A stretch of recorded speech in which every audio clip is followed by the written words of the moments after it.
হে everyone, আসসালামু আলাইকুম। সানিয়া কবির রেসিপির আজকের আয়োজনে সবাইকে স্বাগতম জানাচ্ছি নতুন আরও একটা রেসিপি দেখার জন্যে।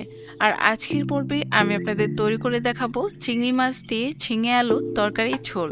সাধারণত ঝিঙা সবজিটা যে কোনো কিছুর সাথে রান্না করলে খেতে খুবই ভালো লাগে, আর আমার খুব প্রিয় একটা সবজি। তাই আমি কিভাবে চিংড়ি মাছ দিয়ে এই ঝিঙা আলুর ঝোল তরকারি রান্না করি সেই রেসিপিটাই শেয়ার করছি। তাহলে চলুন দেখে নিই এখন পুরো রেসিপি। ঝিঙে আলুর ঝোল তরকারি রান্না করার জন্য আমি এখানে চিংড়ি মাছ নিয়েছি 1 কাপ পরিমাণ। চিংড়ি মাছগুলোকে পরিষ্কার করে ধুয়ে নেওয়ার পর আমি এর মধ্যে অ্যাড করে দিচ্ছি 1 চা চামচ পরিমাণ লবণ আর হাফ চা চামচ পরিমাণ হলুদের গুঁড়ো। এখন নেড়ে চেড়ে এইভাবে হলুদ আর লবণটা মাছের সাথে খুব ভালোভাবে মিশিয়ে নিচ্ছি। এখন এটাকে একটা সাইডে রেখে দিচ্ছি। আর আমি এখানে 1 কেজি পরিমাণ ঝিঙে এইভাবে ছোট ছোট টুকরো করে কেটে খুব ভালোভাবে ধুয়ে নিয়েছি।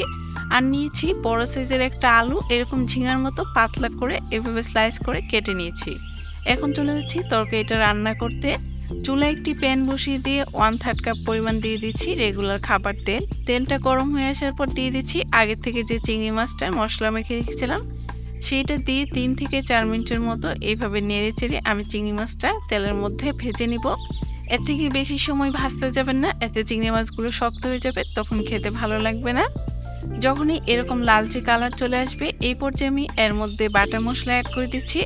দিয়ে দিচ্ছি 1/3 কাপ পরিমাণ পেঁয়াজ বাটা, আর দিয়ে দিচ্ছি 1 টেবিল চামচ পরিমাণ রসুন বাটা। এখন পেঁয়াজ আর রসুন বাটাটাকে 1 থেকে 2 মিনিটের মতো এভাবে আমি নেড়ে চেড়ে ভেজে নিচ্ছি। এতে পেঁয়াজ আর রসুনের যে কাঁচা একটা স্মেল আছে সেটা চলে যাবে। এইভাবে 2 মিনিটের মতো ভেজে নেওয়ার পর আমি সামান্য পরিমাণে পানি অ্যাড করে দিব গুঁড়া মশলাটা দেওয়ার আগে, যাতে মশলাগুলো পুড়ে না যায়। পানিটা দেওয়ার পর দিয়ে দিচ্ছি 1 টেবিল চামচ পরিমাণ লাল মরিচের গুঁড়ো, হাফ চা চামচ পরিমাণ দিয়ে দিচ্ছি হলুদের গুঁড়ো, আর 1 চা চামচ পরিমাণ দিয়ে দিচ্ছি ধনিয়ার গুঁড়ো, আর 1 চা চামচ পরিমাণ দিয়ে দিচ্ছি জিরার গুঁড়ো। এখন মশলাগুলো দেওয়ার পর নেড়েচেড়ে খুব ভালোভাবে মিক্সড করে নিচ্ছি। আর এইভাবে খুব ভালোভাবে এখন মশলাটাকে নেড়ে আমি খুব ভালোভাবে কষিয়ে নেব।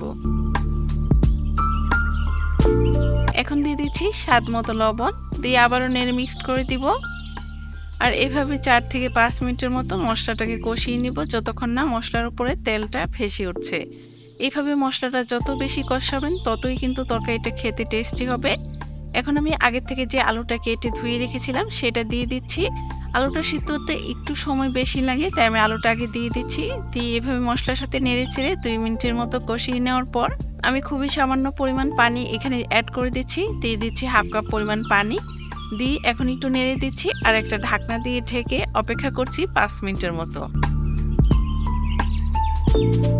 ফিরে এসেছি 5 মিনিট পর। এই তো 5 মিনিট পর আলুটা কিন্তু প্রায় সিদ্ধ হয়ে এসেছে। এই পর্যায়ে আমি যে ঝিঙাগুলো কেটে ধুয়ে রেখেছিলাম সেগুলো দিয়ে দিচ্ছি।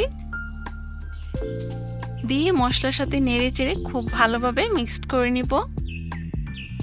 ঝিঙাটা সিদ্ধ হতে খুব বেশি সময় লাগে না, তাই আমি আলুটা একটু আগে সিদ্ধ করে নিয়েছি। আর চেষ্টা করবেন এই ঝিঙে আলুর তরকারিতে একটু হলুদের পরিমাণটা কম দিতে, এতে তরকারিটা দেখতে ভালো লাগে।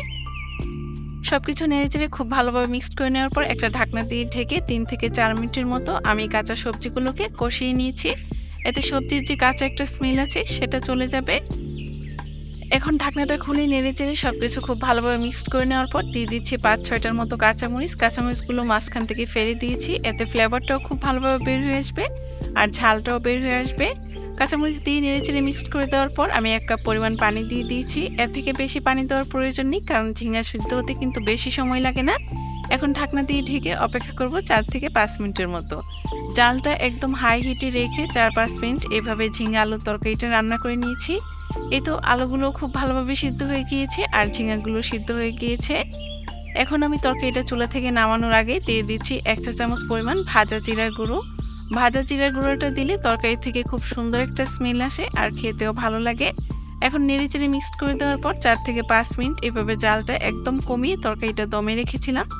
এই তো আমার ঝিঙে আলুর তরকারিটা একদম রেডি। এখন এটা আমি চুলা থেকে নামিয়ে নিচ্ছি আর পরিবেশন করে দেখিয়ে দিচ্ছি চিংড়ি মাছ দিয়ে ঝিঙে আলুর তরকারিটা দেখতে কেমন হয়েছে। দেখতে যেমন লোভনীয় লাগছে, খেতেও খুবই মজার হয়েছিল। গরম গরম ভাতের সাথে সার্ভ করতে পারেন, সবাইকে অনেক বেশি পছন্দ করবে। কেমন লাগলো আজকের রেসিপি অবশ্যই কমেন্টস করে জানাবেন। ভালো লাগলে একটা লাইক দিয়ে আমার চ্যানেলটা সাবস্ক্রাইব করে রাখবেন। তাহলে আজকে এখানে বিদায় নিচ্ছি, সবাই ভালো থাকবেন, আল্লাহ হাফেজ।